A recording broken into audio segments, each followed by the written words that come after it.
مسلمان جو ہوتا ہے نا، مسلمان وہ لوارث نہیں ہوتا،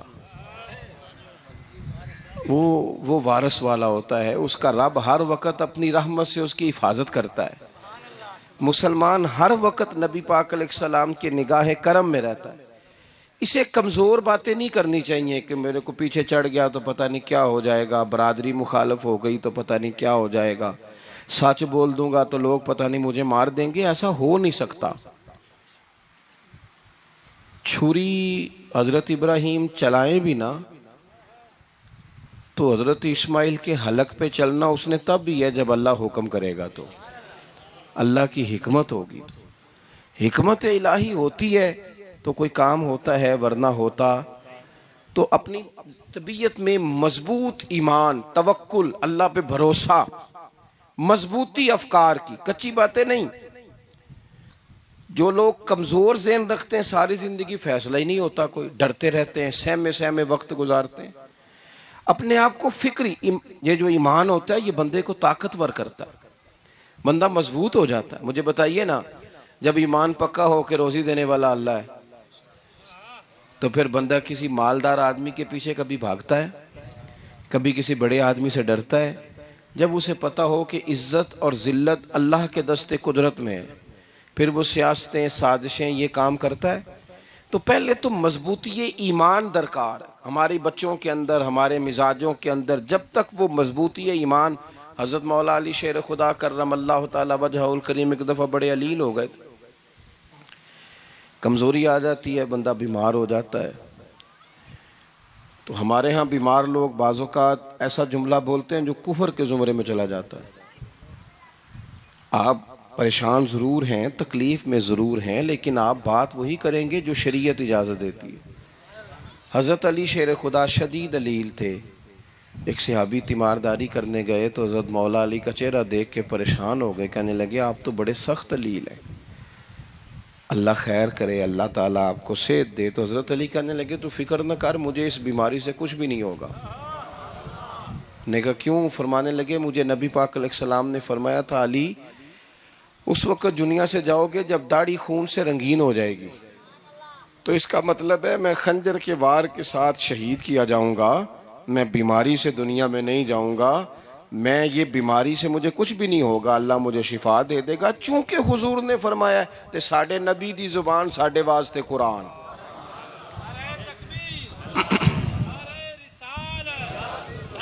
تو سب سے پہلے تو اپنے ایمان کے اندر، توکل کے اندر مضبوطی پیدا کریں. مسلمان دیکھو نا، نماز پڑھنے سے روزی میں برکت ہوتی ہے کہ نہیں؟ ویسے جو چوپ ہے ان کی بھی ہوتی ہے کہ نہیں؟ نماز پڑھنے سے روزی میں برکت ہے. تو پھر اس کا مطلب یہ ہے کہ جب ٹائم آئے نا نماز کا تو گاہک جتنے مرضی کھڑے ہوں پھر دکان بند کرنی چاہیے، پھر نماز پڑھنی چاہیے، کیونکہ روزی تو اللہ نے دینی ہے، گاہکوں نے تو دینی. تو سب سے پہلے ضروری ہے مضبوطی ایمان. میری طرف دیکھیں جی، آپ ویڈیو ضرور بنائیں پر میری طرف بھی تو دیکھیں نا جی، اللہ آپ کو خوش رکھے. موبائل اللہ تو مہنگے دے وے پر ساری دیڑی یہ کام تری نہ کروں. آپ بنائیں ضرور، میں ویڈیو بنانے سے منع نہیں کرتا، سارے بنائیں بے شک، پر دیکھیں میری طرف، میری بات پر غور کریں. دوستو، مضبوطی ایمان، توکل، اللہ کی ذات پر بھروسہ. آپ کبھی میدان کربلا کا پورا نقشہ اپنے سامنے رکھیں نا، پورا نقشہ. دو چیزیں ہیں، امام حسین کو نظر آ رہا ہے اب شہادت ہو جائے گی، اتنی بڑی فوج آئی ہے، خدا کی حکمت کے تقاضے سمجھ میں آ رہے ہیں، حالات کیا ہوں گے سمجھ آ رہی، پر ایک لمحے کے لیے بھی ان کا توکل کمزور نہیں ہوا. اپنے رب پر جو مضبوط بھروسہ ہے، مضبوط. سیدہ طیبہ طاہرہ حضرت فاطمہ الزہرا رضی اللہ تعالی عنہا نا اونٹ کے بالوں کی بنی ہوئی چادر اوڑھ کر چکی پیس رہی تھی. یہاں بیویاں بڑا روتی ہیں، غریبی بڑی ہے، بڑی غریبی ہے. حالانکہ اب کون بندہ پیبند والے کپڑے پہنتا ہے جی، دور ہی گزر گیا. اب تو بڑی مشکل سے وہ لوگ ملتے ہیں جو جوتا ٹوٹ جائے تو گانٹھ کے پہنے، ورنہ تو نئے جوتے آ جاتے ہیں. حضرت سیدہ پاک اونٹ کے بالوں کی بنی ہوئی چادر اوڑھ کے چکی پیس رہی تھی. تو نبی پاک صلی اللہ علیہ وسلم نے دیکھا، آنکھوں میں آنسو ضرور آئے، پر محبوب نے فرمایا فاطمہ دنیا میں تھوڑی سی تکلیف برداشت کرو، قیامت کی ساری عزتیں اللہ آپ کو ہی عطا فرمائے گا. تو توکل کی مضبوطی، اللہ کی ذات پر بھروسہ، اپنے رب کریم کے ساتھ امیدوں کا وابستہ کرنا، اس سے مضبوطی آئے. دوسرا فرمایا وَعَمِلُوا الصَّالِحَاتِ، بہترین عمل کیا جائے زندگی میں، نیک اعمال کیے جائے، وقت ضائع نہ کیا جائے. ہر وقت کوئی نہ کوئی کام بندہ کرتا رہے. یہاں بہت سارے لوگ ہیں جن کو لوگ نیک کہنا شروع کر دیتے ہیں نا، وہ سمجھ لیتے ہیں شاید ہم سچی مچی نیک ہیں. لوگ جو کہتے ہیں حضرت صاحب قبلہ، پیر صاحب قبلہ، میں یہ طالب علموں کو، دوستوں کو، بلکہ اپنے آپ کو بھی کئی دفعہ کہتا رہتا ہوں، اپنے آپ کو سمجھاتا ہوں کہ یہ لوگ تجھے کہہ رہے ہیں حضرت صاحب، یہ تو رات کو تو اپنے آپ سے پوچھنا، اپنے رب سے پوچھ. کبھی موقع ملے تو اپنی گریبان میں جھانک، غور کر کے تیری کیفیت کیا ہے. تنہائی میں تیرا دل اللہ سے جڑتا ہے کہ نہیں؟ عبادت میں دل لگتا ہے کہ نہیں؟ خدا کا خوف دل میں رہتا ہے کہ نہیں؟ غریب کی محبت، عزیزوں قربت والوں کا احساس طبیعت میں موجود رہتا ہے کہ نہیں؟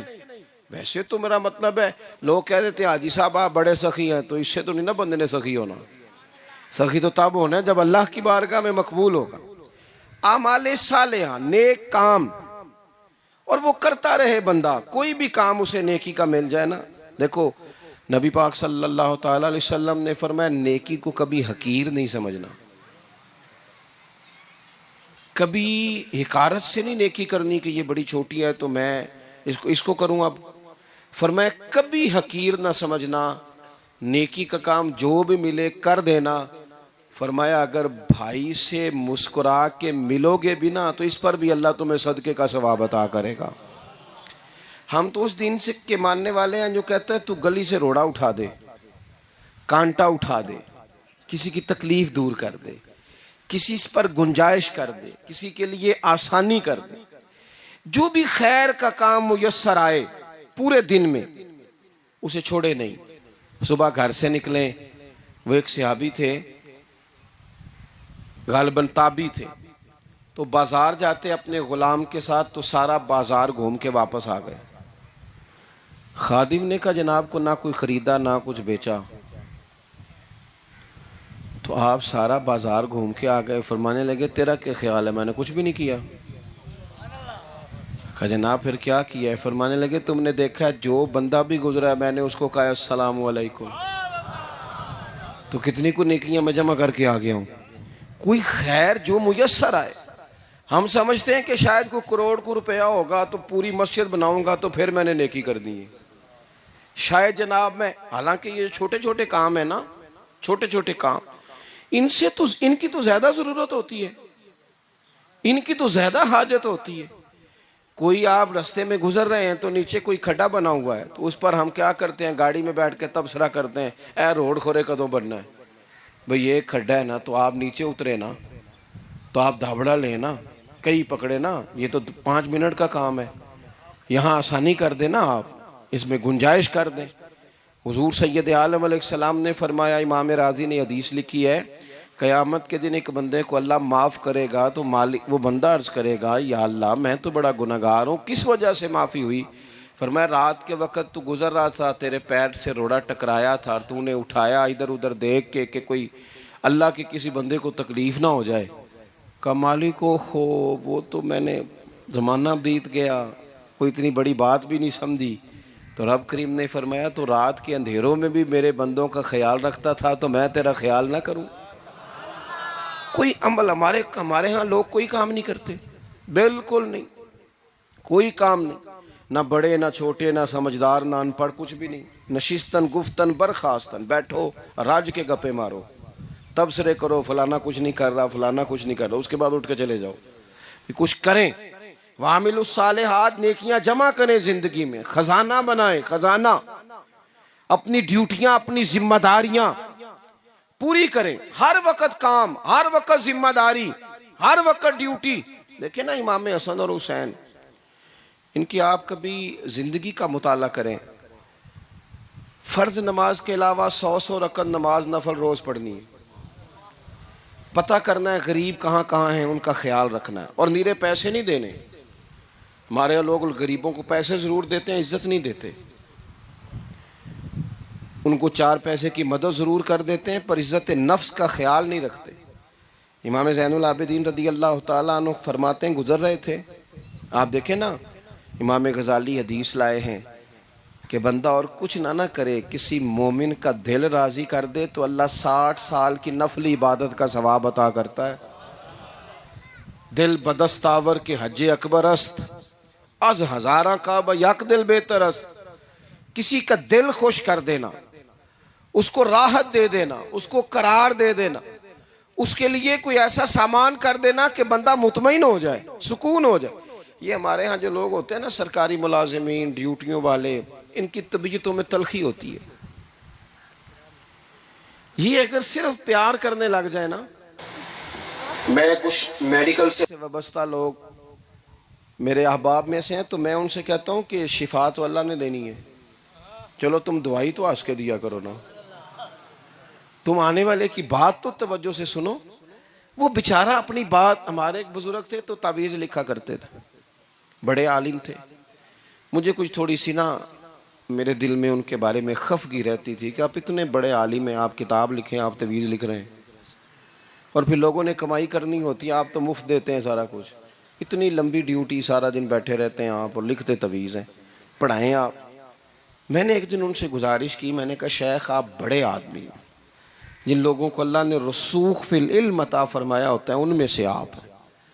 اللہ نے آپ کو پختگی دی ہے، علم میں شعوری عالم میں، آپ سارا دن تعویذ. فرمانے لگے یار میں تعویذ نہیں لکھتا، اصل مسئلہ یہ ہے کہ جو تعویذ لینے آتا ہے وہ اپنا سارا دکھ سناتا ہے. تو میں تعویذ نہیں لکھتا، میں نا بس لوگوں کے کلیجے ٹھنڈے کرتا ہوں. میں کسی کا، اب تو بچوں کے پاس ٹائم ہی نہیں، وہ تو ابا کا دکھ نہیں سنتے، بالکل نہیں. وہ تو ڈھونڈتے ہیں کوئی کونا ملے تو جا کے موبائل دیکھیں، وہ تو بیٹھتے ہی نہیں. اماں کہہ رہی ہوتی ہے کہ پتر کو 10 منٹ میرے پاس بھی بیٹھا کر، لیکن پتر مصروف بڑا ہے، ویڈیو چڑھانی ہے اس نے، ٹک ٹاک بنانا ہے اس نے نئی تصویر چڑھانی ہے. ہم الجھ گئے. یہ چیزیں انسان کو نفسیاتی طور پر کمزور کر دیتی ہیں. جو لوگ زیادہ یہ کام کرتے ہیں ان کے حافظے کمزور ہو جاتے ہیں، وہ الجھ جاتے ہیں، انہیں پتہ نہیں ہوتا رات میں نے کیا کہا تھا، صبح میں کیا کہہ رہا ہوں. ہر وقت نہیں، ضرورت کے وقت، ہر ٹائم نہیں، مخصوص اوقات میں.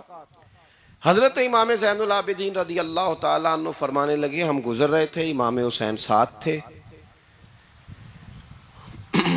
تو رستے میں نا کچھ غربا، غریب لوگ بیٹھ کے کھانا کھا رہے تھے.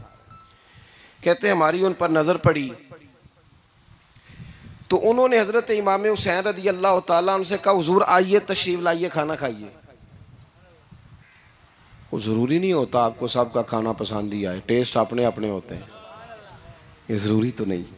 کھانا پسند نہ بھی آئے تو دل تو پھر بھی راضی رکھنا چاہیے نا. قربان جائیں، نبی پاک نے کس طرح ہماری تربیت کی. حضرت عائشہ صدیقہ رضی اللہ تعالیٰ عنہ فرماتی ہیں، کریم محبوب کا میں نے یہ طریقہ دیکھا کہ اگر کھانا ناپسند ہوتا تو چھوڑ دیتے، پر کبھی اس میں سے نقص نہ نکالتے، عیب جوئی نہ کرتے. گرمی کے موسم میں کھڑی ہے بیچاری خاتون، اور کتنی مشقت سے اس نے کھانا بنایا، اور کتنی گرمی سہی ہے چولہے کے سامنے، لیکن صاحب وہ کھانا رکھا ہے تو وہ کہتے ہیں یہ تو کی پکایا ہے، وہ کھانے والی چیز ہے بھئی، اس طرح کرنا، اب جو اگلی ہنڈی ہے وہ تو پکا، نہ تو کھڑا ہو. یہ پتہ چلے یہ کام کتنی مشقت کا ہے. زندگی میں کچھ تھوڑا سا دوسروں کا خیال رکھنا، یہ بھی تو دین کا حصہ ہے نا. آپ اپنی زندگی میں ہمیشہ اپنے لیے سوچیں، کسی اور کا سوچیں ہی نہ. تو میرے عزیز یاد رکھیں گے آپ، امام زین العابدین کہتے ہیں نبی پاک صلی اللہ تعالیٰ علیہ وآلہ وسلم نے نا حضرت امام علی مقام کی، امام حسن اور حسین کی اس طرح سے کچھ تربیت فرمائی تھی کہ غریب پروری ان کے اندر رچ بس گئی تھی، مزاج بن گیا تھا. وہ غربا بیٹھے تھے دسترخوان بچھائے سڑک کے کنارے، تو امام حسین گزرے تو انہوں نے آواز دی، امام صاحب روک گئے، کہنے لگے حضور تھوڑی روٹی نہیں کھا لیتے ہمارے ساتھ؟ تو امام صاحب آ گئے، نیچے بیٹھ گئے غریبوں کے ساتھ۔ کوئی جرت کرے نا، چلو امیروں نے تو غریبوں کے ساتھ بیٹھنے کی جرت نہیں کرنی، کوئی پیر ہی بیٹھ جائے غریبوں کے ساتھ، وہی مہربانی کر دے کہ میں پیر صاحب ہوں، قبلہ ہوں، تو میں ہی چلو لنگر کھا لوں مریدوں کے ساتھ بیٹھ کے۔ ہماری تو محفلوں میں بھی نا جی، نعت خانوں کا، مولویوں کا، دوسروں کا کھانا اور ہوتا ہے، اور غریب آدمی کو شاپر میں چاول ڈال کے دیتے ہیں اور ساتھ اسے کہتے ہیں یہ لنگر شریف ہے۔ بھئی اگر یہ شریف ہے، تبرک ہے، تو اے پیر صاحب نو نہیں سی لنگدا، اڑتا ہے گلے میں لنگر ان کو؟ یہ لنگر شریف جو ہے یہ نعت خاں کو بھی تو گزرنا تبرک ہے کہ نہیں؟ ہاں نہ تو کرو نا، تو جیڑی زیادہ تبرک والی شے ہے وہ پیرانوں بھی تو کھانی چاہیے نا، نعت خاں کو بھی اس کے لیے لیندہ سے مرغ مسلم اعلیٰ کھانے۔ میں اکثر دوستوں سے کہتا ہوں چلو میلاد شریف پہ ہی صحیح سب کے لیے اچھا کھانا پکاؤ، چلو جس غریبوں کے بچوں کو بیچاروں کو سارا سال وہ بوٹیوں کے لیے لڑتے ہیں، تم میلاد بھی اچھی روٹی پکا دو، تو بچہ جب کھائے گا نا بہت ساریاں بوٹیاں اور چاول، اور اپنے ابا سے پوچھے گا کہ ابا جی آج کی گل ہے، بڑا گوشت پہ لبد ہے، تو ہو سکتا ہے غریب باپ روئی پڑے اور اسے کہے پتر تو آج راج راج کے کھاج ساڑھے نبی پاک دا میلاد شریف ہے۔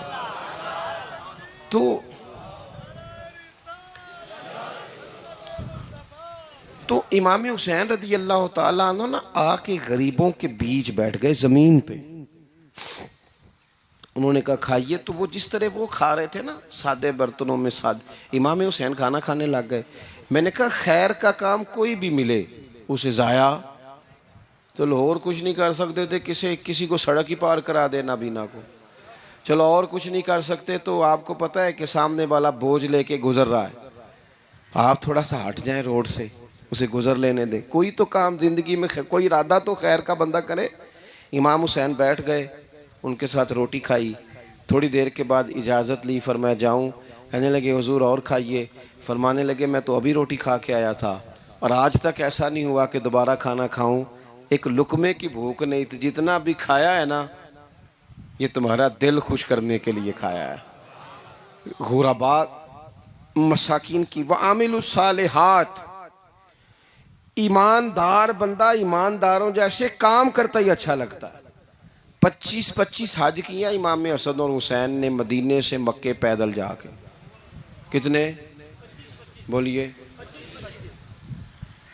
میں کہتا ہوں چلو ہم باجماعت نماز ہی پڑھ لیا کریں، چلیں حضور صلی اللہ علیہ وسلم نے فرمایا فجر کی نماز پڑھ کے بیٹھ جاؤ، اشراق چاشت تک اللہ کا ذکر کرو، 2 نفل اشراق کے 2 چاشت کے پڑھ لو، اللہ 2 حج اور 2 عمرے کا ثواب عطا کر دے گا۔ مشکل کام تو نہیں ہے، مشکل تو ہاں ہی نہیں کیتی تھے، یہ مشکل ہے۔ ویسے یہ کہ آنکھ کھل جائے تو 25-30 منٹ 40 منٹ موبائل پہ گزر جائے وہ تو سوکھا ہے، یہ مشکل ہے۔ دوستو نیک اعمال ان پر کوشش، اہل بیت نے ہمیں سبق یہ پڑھایا ہے، حضور کے اصحاب نے ہمیں سبق یہ پڑھایا۔ تیسری بات فرمایا وَتَوَاصَوْا بِالْحَقِّ، صرف یہ نہیں کہ تم نماز پڑھ کے تو بیٹھ جاؤ، تم نے نا بے نمازی کو نماز کی دعوت بھی دینی ہے۔ مظلوم پر ظلم ہوتا رہے اور کونے میں چپ کر کے بیٹھے نہیں رہنا، بلکہ اگر ہاتھ پکڑا جا سکتا ہے تو ظالم کا ہاتھ پکڑنا ہے۔ نبی پاک علیہ الصلوۃ والسلام نے فرمایا اپنے بھائی کی مدد کرو چاہے وہ ظالم ہو یا مظلوم ہو، بھائی کی مدد کرو چاہے ظالم ہو یا مظلوم ہو۔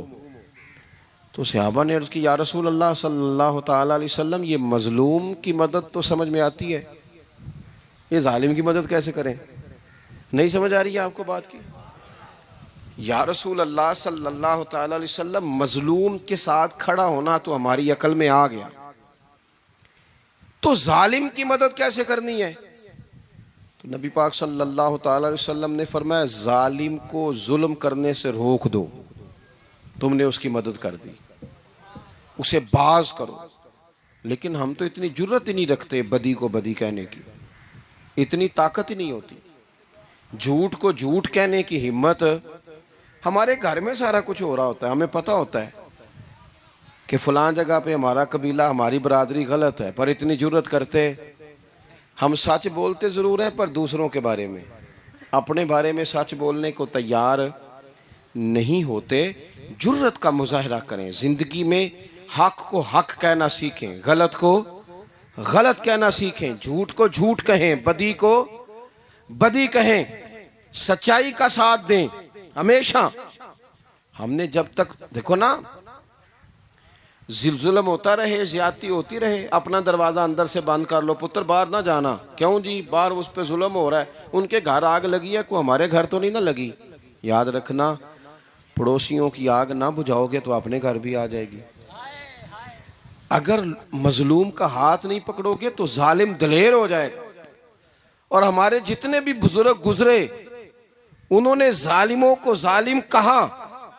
امام احمد بن حنبل نے جیل کاٹی، امام اعظم ابو حنیفہ نے جیل کاٹی. آج کل لوگ کہتے ہیں مولانا صاحب آپ نے نا جناب غلط کو غلط نہیں کہنا، سیاست کی بات نہیں کرنی. کیوں جی؟ کس لیے نہیں کرنی؟ سیاست تو تدبیر کا نام ہے. بنو اسرائیل میں جتنی بھی تدبیر ہوتی تھی وہ سارے انبیاء کیا کرتے تھے. کیوں نہ بات کریں؟ یہ جن کرسیوں پہ آج تم نے ظالموں جابروں کو بٹھایا، یہ کرسی تو حضرت ابوبکر صدیق جیسے لوگوں کی ہے، یہ تو حضرت عمر جیسے لوگوں کی سیٹ ہے، حضرت عثمان غنی جیسے لوگوں کا کام ہے، مولا علی جیسے لوگوں کا کام ہے. غلط جگہوں پہ غلط لوگ بٹھا دی، اور پھر جھوٹے کو جھوٹا بھی نہ کہیں، ظالم کو ظالم بھی نہ کہیں.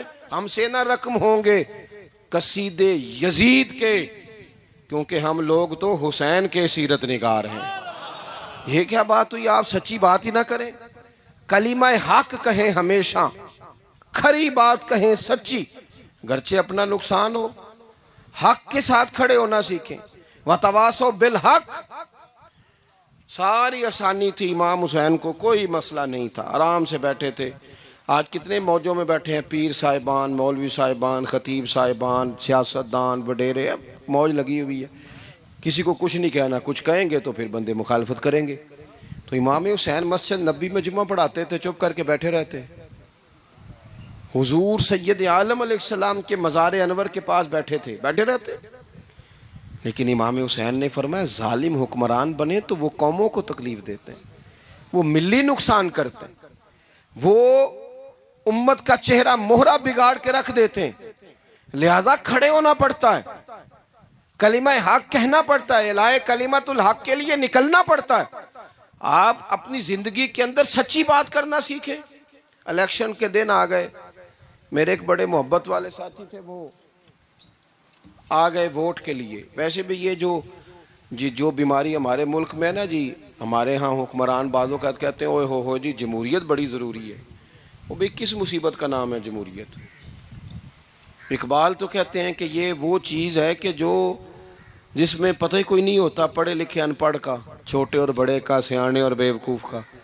جمہوریت وہ طرز حکومت ہے کہ جس میں بندوں کو گنا کرتے ہیں، تولا نہیں کرتے. کس تم کیا راگل آپ رہتے ہو ہر وقت؟ قوم کو اس کا حق ملنا چاہیے، غریب کی مدد ہونی چاہیے، انصاف ملنا چاہیے. باقی یہ تمہاری کہانیاں ہیں ڈکٹیٹرشپ اور جمہوریت، اور ہمیں تمہاری سمجھ بھی نہیں آتی. ہر ڈکٹیٹر کے ساتھ ہوتے ہو، باتیں جمہوریت کی کرتے ہو، جہاں تمہارا دل کرتا کھڑے رہتے ہو. ہمیں تو کوئی اس سے غرض نہیں، کام ہونا چاہیے. بلکہ جو لوگ قوت نافذہ رکھتے ہیں انہیں سمجھنا چاہیے کہ ملک کی بھاگ دوڑ ہمیشہ مضبوط ہاتھوں میں رہے، اور وہ اس طرح کا نظام وضع کریں، مل بیٹھیں سارے ادارے کہ غریب کی سنی جائے. وہ مجھے بڑی اچھی طرح یاد ہے جب وہ ایک حکومت ختم ہوئی اور جو ایک فوجی رہ کے گئے تھے 11 سال، ان کی حکومت آئی تو میں باہر نکلا تو ایک بزرگ تھے، وہ صبح صبح ناشتہ بیچا کرتے تھے ہمارے علاقے میں، چاول اور چنے ونے. تو میں نے ان سے کہا بزرگوں پتہ لگا جی رات دی حکومت بدل گئی ہے. تو فرمان لگے پتر جیڑا مرضی بھی آ جائے، میں تو یا چاول بیچ کے روٹی کھانی ہے، ہمیں تو ان سے غرض ہی نہیں. اللہ جانے کون آیا کون گیا، تو کھیل تماشا بنایا ہوا ہے. تو جھوٹے کو جھوٹا کہیں. میرے ایک دوست ہیں الیکشن لڑتے ہیں, مجھے ایک دفعہ آ کے کہنے لگے آپ نے کبھی ووٹ نہیں ڈالا, اس دفعہ ضرور ڈالے. میں نے کہا نہیں ڈالتا میں. کہنے لگے ووٹ قوم کی امانت ہے. تو میں نے کہا امانت کسی بے ایمان کو دے دوں؟ امانت تو امانت دار کو دی جاتی. نہیں سمجھے آپ بات؟ یہ سارے کہتے ہیں نا ووٹ قوم کی, تو امانت کس کو دینی چاہیے؟ صحیح بتاؤ. چلو ہوں تسی بولنا نہیں, بس دل وچ گل رکھنی, دل وچ. دیندے ویسے امانت دارا نہیں ہو نا؟ نہیں, میں نے کہا بولنا نہیں, ایویں کسی نے پتہ نہ لگ جائے. دیتے ویسے امانت داروں کو ہی ہو نا. یہ اپنے دل سے پوچھو, فیصلہ لو, اللہ سے ڈرو. ظالم کا مددگار ظالم ہوتا ہے, ظالموں کا مددگار ظالم ہوتا ہے. وہ تیرے میرے ووٹ پر جیت کر جب ظلم کرے گا تو پھر کون ہے جو یہ دعویٰ کرے گا کہ جناب میں ظالم کا مددگار نہیں؟ سوچو سمجھو غور کرو. عزیز بھائی, امام حسین رضی اللہ تعالیٰ عنہ نے فرمایا سچ کو سچ کہیں گے, جھوٹ کو جھوٹ کہیں گے. یہ نہیں ہو سکتا کہ جناب ظلم ہوتا رہے اور چپ رہے. اور یہ سبق کہاں سے پڑھا انہوں نے؟ مولا علی شیر خدا سے. ہم تو اپنے بچوں کو کہتے ہیں نا باہر ظلم ہو رہا ہے, تو پتر تو نہ باہر جانا, ہماری نہیں لڑائی. لیکن جب حضرت عثمان غنی رضی اللہ تعالیٰ عنہ پر بلوائیوں نے حملہ کیا نا, تو چونکہ حضرت عثمان غنی خالو تھے امام حسن اور حسین کے, حضرت عثمان خالو ہیں, سگے خالو ہیں, تو حضرت مولا علی شیر خدا نے یہ نہیں کہا کہ پتر اتنے بندے آ گئے ہیں, تلواریں ہیں, محاصرہ ہے, باہر نہ نکلنا. بلکہ حضرت مولا علی نے خود اپنے دونوں بیٹوں کو تلواریں پکڑائیں اور حضرت عثمان غنی کے دروازے پہ کھڑا کر کے کہا پتر خیال رکھنا تمہارے ہوتے ہوئے کوئی بھی شخص حضرت عثمان غنی کا دروازہ نہ کراس کر پائے. خود اپنے بچوں, ہر جنگ میں حضرت علی ساتھ لے کے جاتے تھے. ہم تو بچوں کو دلیری سکھاتے ہی نہیں, بزدل. اور کچھ ہمیں بابے مل گئے, وہ کہندے ہیں منڈے نو سایا ہے. میں کہ بابے نو آپ سایا ہے, انہوں بھی کرو دم کراؤ, اس کو نظری سایا آتا ہے. کیسے نادانوں سے پالا پڑ گیا. کیا ہوتا ہے وہ سایا؟ اچھے بھلے سیانے نوجوان بتی بند کر کے اندر لیٹا ہوا ہے بچہ, بابے نو بابا کہہ گیا انہوں سایا ہے. بابا کہڑا کہہ گیا جیڑا باہر روٹی لین آیا سی, بھی ایڈی پہنچی سرکار ہوندی تے ٹکر ہی گھر کھا لیندی. لوگوں کے قسمت کا حال بتاتا ہے, اپنی اتنی خراب ہے کہ مانگتا پھرتا ہے. کیا مذاق بنایا ہم نے اپنے ساتھ. تھوڑے سمجھدار ہو جائیں, ہر بندے کی بات کا اثر قبول نہ کیا کریں. مومن کے پاس طاقتیں ہوتی ہیں, جو جدھر لگاتا ہے چپ کر کے لگ جاتے ہو. ان الذین قالوا ربنا اللہ ثم استقاموا تتنزل علیہم الملائکہ.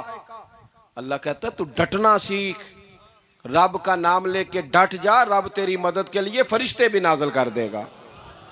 کہیں کھڑے ہونا سیکھیں, جس کا جو مان آتا ہے وہ تباہی کر کے گزر جاتا ہے. بالکل قطعاً نہیں.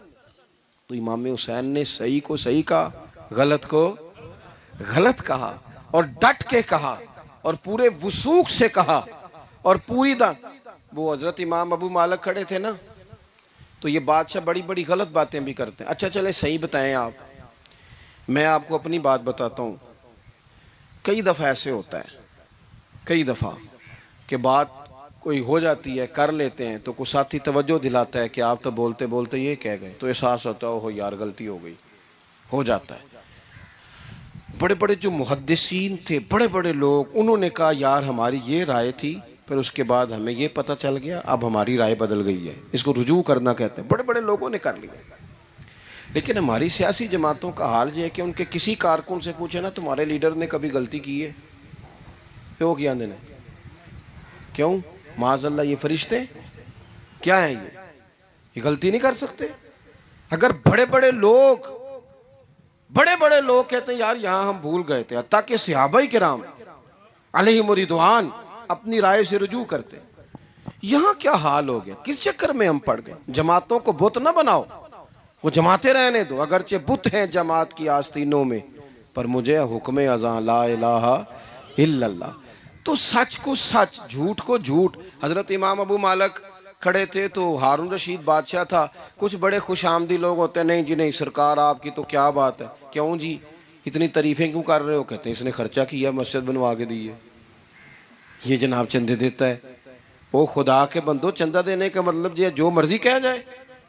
حضرت امام مالک ہارون رشید کے بڑے بادشاہ کے دربار میں کھڑے تھے, کسی بڑے کے, ہارون رشید تھا یا کوئی اور تھا, تو وہ نا مکھی بار بار بادشاہ کو تنگ کرتی. مکھی کئی دفعہ نہیں قابو آتی, 3-4 بندے بھی لگ جائیں تو نہیں قابو آتی, پکڑی نہیں جاتی, مکھی جو ہوئی. وہ مکھی بڑا تنگ کر رہی تھی تو اس نے ایک غلط جملہ کہہ دیا, غلط کہنے لگا معاذ اللہ ثم معاذ اللہ, نقل کفر کفر نہ باشے. کہنے لگا امام مالک سے کیا ضرورت تھی اللہ تعالیٰ کو یہ مکھی کیوں بنائی؟ اللہ کی تخلیق پر اعتراض کر رہا ہے معاذ. اب خوش آمدی کو بندہ ہوتا تو کہتا جی وہ مسئلہ یہ ہے جی, وہ اصل بات یہ ہے جی, آپ بیٹھیں جی, ٹھنڈے دماغ سے سمجھاتا ہوں. لیکن وہ نشے میں چور ہے نا, تخت پہ بیٹھا ہے, سخت بات کر دی کہ کیوں بنائی مکھی. تو امام صاحب اٹھ کے کھڑے ہو گئے, ہاتھ میں چھڑی پکڑی تھی, زور سے زمین پہ ماری, فرمانے لگے یہ مکھی نا اللہ نے تیرے جیسے لوگوں کا غرور توڑنے کے لیے بنائی ہے کہ سنبھالی تو تم سے مکھی بھی نہیں جاتی تو دعوے بڑے کرتے ہو, کہ تیرے جیسے بندوں کا غرور توڑنے کو بنائی ہے. چپ کر گیا, کہنے لگا حضور غلطی ہو گئی تھی, آئندہ نہیں کروں گا. تو آپ جب جھوٹ کو جھوٹ کہتے ہیں اور سچ کو سچ کہتے ہیں, حق کی تعریف کرتے ہیں, باطل کو بیان کرتے ہیں, پھر لوگ مخالفت کرتے ہیں. اب جب لوگ مخالفت کریں گے پھر تکلیف آئے گی, اور تکلیفیں بڑی سونی ہوتی ہیں. جب تکلیف آئے تو رب کہتا ہے وَتَوَاصَوْا بِالصَّبْرِ, اب ایک دوسرے کو صبر کی نصیحت کرو. یہ جب دکھ آتے ہیں نا, دکھ بندے کو نرم کر دیتے ہیں, بیماری نفسانی خواہشات کو ختم کر دیتی ہے. بیمار بندہ اس کا کسی غلطی کی طرف دھیان ہی نہیں جاتا, وہ پورا جڑ جاتا ہے اپنے رب سے, اس کے اندر سے نفسانی خواہشات ختم ہو جاتی ہیں.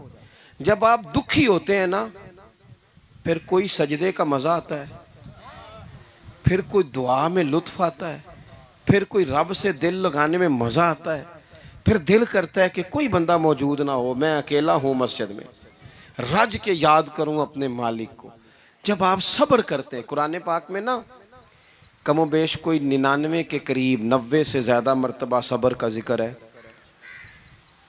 اور محدثین نے تصریح کی ہے کہ کوئی 500 کے لگ بھگ حدیث پاک میں صبر کا ذکر ہے.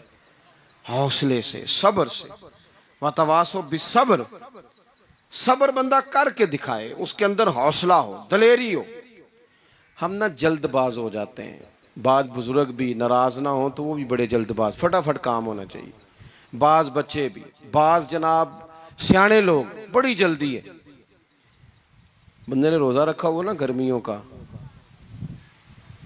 تو عصر کے وقت اگر وہ بڑا سوڑا پڑ جائے نا تو روزہ پھر کھل جاتا ہے. بولیے بڑی جلدی ہے جی, بڑی ٹینشن ہے جی, بڑا لگ رہا ہے, تو کھل جائے گا یہ کہنے سے. اس نے کب کھلنا ہے؟ بولیے. آپ کو تکلیف ہو گئی, آپ کو خدا نہ خواستہ ڈاکٹر نے کہا چھوٹا سا آپریٹ کرنا ہے آپ کا, شام کو ٹھیک ہو جائیں گے جی؟ تو جلدی بڑی ہے, درد بڑی ہو رہی, جلدی کریں ڈاکٹر صاحب. تو ڈاکٹر کہتا ہے پہلے خون ٹیسٹ کرا, پھر بلڈ پریشر اپنا چیک کرا, پھر شوگر چیک کرا, پرسوں رپورٹ آئے گی, پھر شام کو لے کے آنا, پھر ٹائم دوں گا, پھر ٹائم دے گا, پھر آپریٹ کرے گا, پھر دوائیاں لکھے گا, پھر آپ کو آرام کا مشورہ دے گا, پھر 2-3 ماہ لگیں گے, پھر طبیعت پوری طرح. تو کرنا کیا پڑے گا؟ صبر.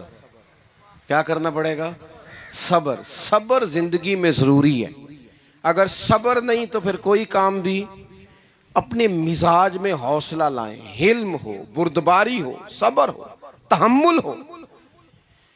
امام علی مقام رضی اللہ تعالیٰ عنہ کو آپ دیکھ لیں, میدان کربلا پورا پڑھ لیں آپ, پوری تاریخ روایات کھنگال کے دیکھ لیں. سامنے تلواریں تھیں یزید کے لشکر کے پاس, امام کے پاس حوصلہ تھا. وہاں ظلم و جبر ہو رہا تھا, یہاں حوصلہ, حلم, بردباری, اعلیٰ ظرفی, کرم. دوستو جب صبر اور تلواریں آپس میں ٹکرائی نا, صبر اور تلواریں, تو تلواریں ہار گئیں, صبر جیت گیا. صبر ہمیشہ جیت جایا کرتا ہے. بعض اوقات تھوڑا ٹائم لگ جاتا ہے, تھوڑا سا وقت, کچھ چیزوں کی لوگوں کو فوراً سمجھ نہیں آتی, ٹائم گزرنے کے وہ کافی دیر کے بعد احساس ہوتا, اوہو وہ تو ٹھیک تھا, احساس. لیکن آپ زندگی میں تھوڑا تحمل, تھوڑی بردباری. آپ یقین کریں, ہم جب لڑائیاں کرتے ہیں نا, کسی سے بحث کرتے ہیں,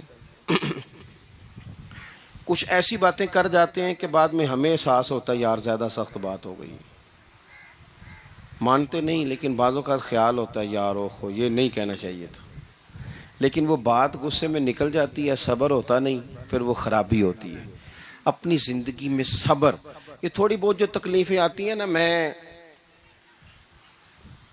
گیا ہوا تھا سندھ کے سفر پر، تو موٹر وے سے، سکھر سے موٹر وے لاہور آتا ہے، اب سفر آسان ہو گیا، تو میں نے اپنے ڈرائیور سے کہا لو میاں اب سہولت ہو گئی تمہیں، اب تو سارا موٹر وے لاہور تک آسان ہو گیا۔ تو مجھے کہنے لگا نہیں حضرت صاحب یہ مشکل ہے۔ میں نے کہا جی کیوں؟ کہنے لگے نیند آنے لگ جاتی ہے۔ بالکل سیدھی سڑک ہے نا، اگر کوئی سپیڈ بریکر ہو، کوئی رکشے والا بھی آئے، کوئی ریڑھی والا چاچا ناراض بھی ہو کہ ویک کے نہیں چلائی جاندی، تو بندہ تھوڑا جاگتا رہتا ہے، تھوڑا نہ وہ۔ تو زندگی میں جو رکاوٹیں آتی ہیں نا، یہ تو بندے کو جگانے کے لیے آتی ہیں۔ ان مع العسر یسرا، ان مع العسر یسرا۔ ایک دفعہ اگر مشکل آئے تو اللہ دو آسانیاں دیتا ہے، ہم نہ گھبرا جاتے ہیں۔ یہ دکھ تو بڑے پیارے ہوتے ہیں، یہ تو بڑے نفع بخش ہوتے ہیں، یہ تو فائدہ کرتے ہیں بندے کا۔ تکلیفیں جیسے جیسے زندگی میں آتی ہیں بندہ پالش ہوتا جاتا ہے۔ جیسے جیسے میں اکثر دوستوں سے کہتا ہوں، کبھی مشکل آ جائے اور کوئی بندہ ساتھ نہ بندے کے چلے، نہ رشتہ دار چلے، نہ دوست چلے، نہ گلی محلہ، کوئی ساتھ نہ چلے، تو ہم شکوے کرتے ہیں، حالانکہ شکوے نہیں کرنے چاہیے۔ اگر یہ ساتھ نہ کوئی بھی چلے تو بندے کو اکیلے لڑنے کا حوصلہ نصیب ہو جاتا ہے، اسے پھر ہمت مل جاتی ہے کہ یہ سفر میں نے اکیلے طے کرنا ہے۔ تو امام علی مقام کی زندگی، یہ ساری چیزیں ان کو ملاحظہ کریں گے تو چار باتیں کھول کے سامنے آئیں گی: پختگی ایمان کی، شوق اعمال صالحہ کا، بات کرنی ہے تو ہمیشہ حق کی کرنی ہے، سامنے کوئی بھی ہو کبھی جھوٹ کا ساتھ، اور چوتھی بات یہ کہ صبر، تحمل، حوصلہ۔ میں نے قرآن مجید ایک جگہ سے اور تلاوت کیا تھا، وہ بھی تھوڑی سی بات آپ سے عرض کرنی ہے، پھر میں بات ختم کرنے لگا ہوں۔ یہ جو حضور کے صحابہ اور اہل بیت ہیں نا، ان کا آپس میں بڑا گہرا رشتہ ہے، بڑا خوب پیار ہے ان کا۔ کچھ لوگوں کی نا دکان تب چلتی ہے جب وہ ان کا اختلاف ثابت کریں، دکانیں تب چلتی ہیں، چونکہ نبی پاک صلی اللہ علیہ وسلم نے فرمایا شیطان مایوس ہو گیا ہے، اب وہ لوگوں سے بت پرستی نہیں کرا سکے گا لیکن تمہیں لڑائے گا۔ تو یہ معاذ اللہ اتنے ظالم ہے کہ صحابہ اور اہل بیت کو لڑا دیتے۔ خدا کے بندو، تمہیں پتہ ہی نہیں تم کن کی بات کر رہے ہو، پہلے اپنی حیثیت دیکھو، یہ لوگ کتنی شانوں والے ہیں، تم کن کا تذکرہ کر رہے ہو؟ ان کے تو نام لیتے وقت کئی دفعہ ڈر آتا ہے کہ زبانیں بھی اس قابل ہیں کہ نہیں۔ قرآن مجید نے کہا محمد الرسول اللہ، محمد صلی اللہ علیہ وسلم اللہ کے رسول ہیں، والذین معہ، اور جو ان کے ساتھ ہیں۔ یہ قرآن پاک کے دو جملے ہمیشہ یاد رکھیں، تاریخ رکھیں سنبھال کے لوگ اپنے پاس۔ قرآن پاک نے دو باتیں کی، فرمایا اشداء علی الکفار، یہ جو حضور کے ساتھ ہیں یہ کافروں پر سخت ہیں، رحماء بینہم، آپس میں بڑے مہربان ہیں۔ تو جب اللہ کہتا ہے آپس میں مہربان ہے، نہیں سمجھ آئی بات کی آپ کو؟ اللہ کہتا ہے کہ آپس میں بولیے، تو پھر اللہ کی بات ماننی ہے یا کسی لڑانے والے کی بات ماننی ہے؟ اللہ کہتا ہے یہ آپس میں۔ باقی ہے رائے کا اختلاف، تو باپ بیٹے کا بھی ہو جاتا ہے، ہوتا ہے کہ نہیں؟ ابا کہتا ہے یہ کام کر لیں، پتر کہتا ہے۔ حضور صحابہ سے مشورہ لیتے تھے، کئی دفعہ نبی پاک نے صحابہ کی رائے پہ عمل کیا، تو صحابہ میں بہت سارے معاملات اجتہادی ہوئے لیکن ان میں عداوت نہیں تھی، ذاتی رنجشیں نہیں تھیں، بغض نہیں تھا، ان کے دل ایک دوسرے کے حق میں نرم تھے۔ لہٰذا شرارت جلدی قبول کرتا ہے بندے کا دماغ، شرارتیں نہ قبول کریں، کوشش کریں کہ جو ان لوگوں کی تعریف کتاب و سنت میں ہمارے سامنے آتی ہے ہم صرف اسی تعریف پر عمل کریں۔ ایک بات صرف سن لیں اور میں اپنی بات کو سمیٹوں، آپ کو لطف آئے گا۔ تمام صحابہ حضور کے گرد بیٹھے تھے، اور جہاں سب لوگ بیٹھے تھے وہاں جگہ ذرا کم تھی۔ حضرت سیدنا ابو بکر صدیق رضی اللہ تعالیٰ عنہ بالکل حضور کے ساتھ بیٹھے تھے، وہ آج بھی بالکل ہی حضور کے ساتھ ہیں۔ کیا مقدر ہیں صدیق و فاروق کے، جن کے گھر رحمتوں کے خزینے میں بالکل ساتھ بیٹھے تھے. اچانک حضرت مولا علی شیر خدا آ گئے. کوئی سے ابھی بھی اٹھ کر جگہ دے دیتا اور سارے دینا بھی چاہ رہے تھے, لیکن حضرت مولا علی جیسے ہی آئے نا, سب سے پہلے حضرت صدیق اکبر اٹھے اور بازو تھام کے آگے جا کے بڑھ کے مولا علی کا بازو تھام کے حضور کے قریب لا کے بٹھایا, خود ذرا سائڈ پہ ہو کے بیٹھ گئے. اب یہ حضور کے سامنے سارا کچھ ہو رہا ہے تو بولنا کس نے تھا؟ کسی کو ضرورت ہی نہیں ہوتی تھی محبوب کے سامنے کوئی تبصرہ کرے, کوئی کر ہی نہیں سکتا تھا, کسی کو ضرورت ہی نہیں تھی. کوئی نہ بولا, خود رسول کریم بولے اور حضور فرمانے لگ گیا, دیکھا تم نے میرے ابو بکر نے کیا کیا ہے. اور پھر حضور نے جو جملے کہے وہ یاد رکھنے والے ہیں. شیخ اسماعیل حقی نے اس کو لکھا ہے, نبی کریم فرمانے لگے, عزت والا ہی کسی کو عزت دیا کرتا ہے, فضل والے لوگ ہی دوسرے کا فضل سمجھا کرتے ہیں. تو یہ تو صاحب عزت لوگ تھے, یہ تو ایک دوسرے کو عزتیں دیتے تھے. تم کون ہو جو عزتیں اتار رہے ہو؟ تم کون ہو جو اس طرح کا لہجہ اختیار کیے ہوئے ہو؟ تو ان لوگوں کا آپس میں گہرا تعلق, رب, پیار, محبتیں, خلوص, وارفتگیاں. تو کبھی بھی کسی ایسے شخص کے چکر میں نہ آئیں جو ہمیں ان لوگوں سے لڑانے کی صحیح کرے.